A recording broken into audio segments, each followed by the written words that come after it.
Hello रेगिस्तान, hello Bikaner. और आज मैं यात्रा पर हूँ हनुमानगढ़ की। बीकानेर से हनुमानगढ़ की यात्रा के लिए आज इस ट्रेन में मैं निकला हूँ। अब देखिए, मैं जहाँ रहता हूँ वो रेगिस्तान है और आज प्रॉपर आपको रेगिस्तान का दृश्य मैं दिखा रहा हूँ। सामने आप देख रहे होंगे बड़े बड़े रेत के टीले और इन टीलों को चीरती हुई बीच से निकलती रेलवे ट्रैक।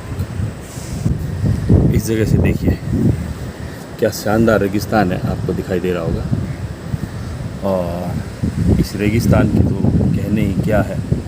और गर्मी के दिनों में अगर आप यहाँ आ जाएं, और जिस ट्रेन में मैं हूँ वो ट्रेन पूरी खाली पड़ी है, देखिए।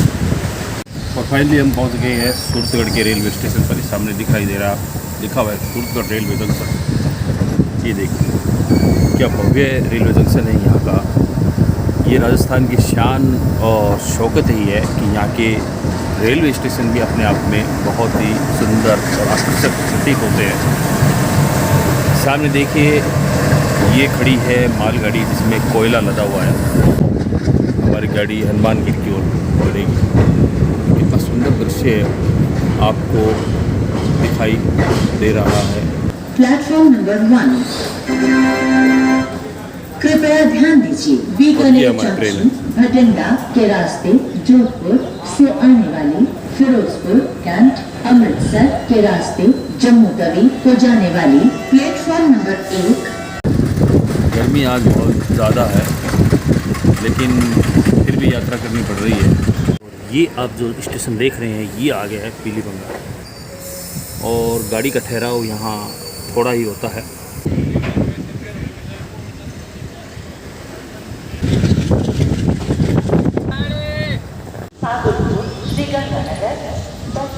प्लेटफॉर्म नंबर 2 पर खड़ी है। और हम हनुमानगढ़ जंक्शन रेलवे स्टेशन से निकलकर और हम जाएंगे हनुमानगढ़ टाउन में। और ये हनुमानगढ़ रेलवे स्टेशन का ट्रैक है। बहुत ही सुंदर नज़ारा यहाँ से रेलवे स्टेशन का दिखाई दे रहा है। और मैं अब इससे नीचे उतरता हूँ। 1 नंबर रेलवे प्लेटफॉर्म से नीचे उतरते हुए, और ये सामने जो मुख्य गेट दिखाई दे रहा है वहाँ से मैं एग्जिट हो जाऊँगा, बाहर निकलूँगा। हम आ चुके हैं हनुमानगढ़ रेलवे स्टेशन से बाहर। बहुत ही शानदार नज़ारा आप देख रहे होंगे रेलवे स्टेशन का। और ये है हनुमानगढ़ का रेलवे स्टेशन। ये सामने देखिए कितना सुंदर नज़ारा है हनुमानगढ़ का रेलवे स्टेशन देखने का। आज मुझे पहली बार मौका मिला है। और ये शिव पार्क है, सामने दिखाई दे रहा होगा, बहुत ही सुंदर। और ये यहाँ से बाज़ार शुरू हो जाता है, यानी कि बाहर निकलने का रास्ता, एग्जिट हनुमानगढ़ जंक्शन का। जंक्शन इसको इसलिए बोलते हैं कि क्योंकि यहाँ पर रेलवे स्टेशन है और गाड़ियों का ठहराव, और गाड़ियाँ यहाँ से रवाना होती है नई बन करके भी और भी जगह जाने के लिए। और सामने ये हनुमानगढ़ का रेलवे स्टेशन से बाहर का बाजार है। और रेलवे स्टेशन से बाहर निकलते ही हमें दिखाई दिया है बहुत बड़ा गुरुद्वारा। ये देखिए सामने कितना शानदार गुरुद्वारा है। और ये रेलवे स्टेशन बाहर का दृश्य है बाज़ार का। और मैं हनुमानगढ़ जंक्शन से रवाना होकर के हनुमानगढ़ टाउन पहुंच चुका हूं। और ये वो पुल है जो मुझे बताया गया था कि चलिए फिर भी मैं यहाँ से पूछता हूँ कि गन्ने की जूस की दुकान कहाँ है, वहाँ मुझे पहुँचना है पुल। तो मैं सामने पूछने जा रहा हूँ कि राजेश जूस वाला गन्ने की जूस की दुकान जो लगाता है। और फाइनली हम जहाँ पहुँचना चाहते थे वहाँ पहुँच चुके हैं। ये राजेश जूस वाला, ये पीछे दुकान दिखाई दे रही होगी आपको, राजेश जूस वाले की दुकान देख ली। तो फाइनली हम चल दिए हैं, यहाँ से हमें एड्रेस मिल गया है। और ये भैया हमें छोड़ कर के आएंगे, मोटरसाइकिल तैयार है। ये देखिए, ये हालांकि जानकारी निकल गए हैं, ठीक है। तो हम चल पड़े हैं लोहिया कॉलोनी की ओर। ये सामने आपको दरगाह दिखाई दे रही होगी। और हनुमानगढ़ टाउन की इस लोहिया कॉलोनी के अंदर हम प्रवेश कर चुके हैं। शाम का समय है और अब हम हनुमानगढ़ टाउन के अंदर एक छोटा सा बाज़ार है उसके अंदर घूम रहे हैं। और इधर से ये एक रास्ता बनाया हुआ है छोटा, और ये है हनुमानगढ़ की लोहिया कॉलोनी के पास का इलाका जहाँ से रेलवे ट्रैक निकल रहा है और रेल लाइन के साथ साथ ये कॉलोनी बसी हुई है। ट्रेनों से ठहराव और उनसे हमारा जुड़ाव लगातार सिलसिला चल रहा है लेकिन रुक नहीं पा रहा है। और आज हम चल दिए हैं हनुमानगढ़ टाउन से गोगा मेडी की ओर। पहुंच चुके हैं इस स्टेशन पर। ये हनुमानगढ़ टाउन का स्टेशन है। हनुमानगढ़ टाउन का स्टेशन जंक्शन से हम आए थे और टाउन पे हम पहुंच गए। और एक पैसेंजर ट्रेन आ रही है और यहाँ से हम जाएंगे गोगा मेडी के लिए। ये सामने प्लेटफार्म है। इस सामने देख लीजिए हनुमानगढ़ टाउन का दृश्य। इस टाउन के प्लेटफार्म से खड़े होकर के मैं आपको ये घूम करके ये दृश्य दिखा रहा हूँ। हालांकि मैं इस टाउन पर पहली बार आया हूँ। तो नमस्ते हनुमानगढ़, नमस्ते रेगिस्तान, नमस्ते बीकानेर। मैं बीकानेर से हूँ। फाइनली हमारी ट्रेन आ रही है, सामने आपको दिखाई दे रही होगी और प्लेटफार्म पर लगने वाली है।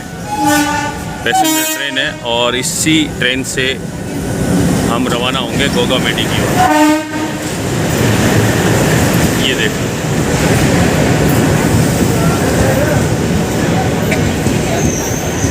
हमारा टिकट रिजर्व है। टिकट खिड़की से हमने टिकट प्राप्त कर लिया था और हम अब इसमें बैठ रहे हैं। और हमारी गाड़ी रुक चुकी है अभी रेलवे प्लेटफार्म नौहर पर। ये सामने देख रहे होंगे नौहर। और अब यहाँ से गोगा मेडी तकरीबन पौन घंटे का सफ़र और बाकी है।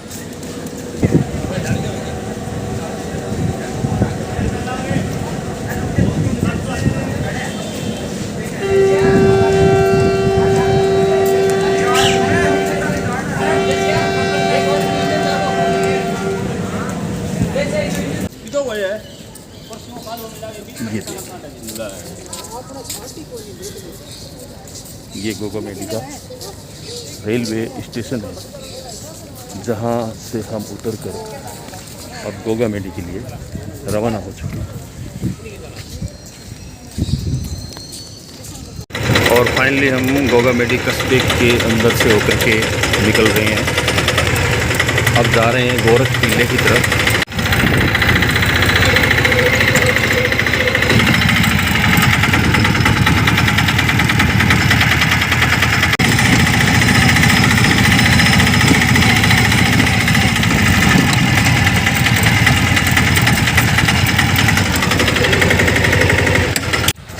और फाइनली हम गोरख टीले पर आ गए हैं। तो ये सारा गोरख टीला ही है लेकिन व्यवस्था ऐसी बना रखी है, बैरिकेटिंग लगा रखी है यहाँ पर कि इसके अंदर से गुजर करके ही हम आगे दर्शन के लिए जा सकते हैं। ये जो सामने देख रहे हैं ये ही वो मंदिर है जहाँ गोगा जहांगीर उनके दर्शन होते हैं। ये देखो बैरिकेटिंग देखो किस तरह से लगा रखी है। बैरिकेटिंग से होकर के श्रद्धालु जन है वो दर्शन करने के लिए आते हैं, लेकिन हमें सब कुछ खुला वुला मिल रहा है। ये देखिए जाल का वृक्ष हरा भरा काफ़ी बड़ा। सामने मुख्य प्रवेश द्वार है धूणा प्रन्यास गोरक्ष टीले का, जिसमें से हम अंदर प्रवेश कर रहे हैं। गोरक्ष टीला भी कहा जाता है। उस पर आप देख रहे होंगे धूणा श्री गुरु गोरक्षनाथ जी कोगाना गोरक्ष टीला। तो इसके अंदर से जो है कि मैं आपको दिखा रहा हूँ। तो ये सामने जो है अब पहले तो अंदर जाने दिया करते थे लेकिन अब ये जाली लगा दी गई है और आप बाहर से ही दर्शन करें। उधर से सामने जो गेट है उधर से आओ तो उधर से भी जाली है, इधर साइड से भी जाली है, इधर से और एक वो सामने से। तो यहाँ से दर्शन बाहर से ही करके आपको प्रसाद चढ़ाना है। या वैसे कोरोना के कारण प्रसाद वगैरह चढ़ाना सब मना कर दिया गया है।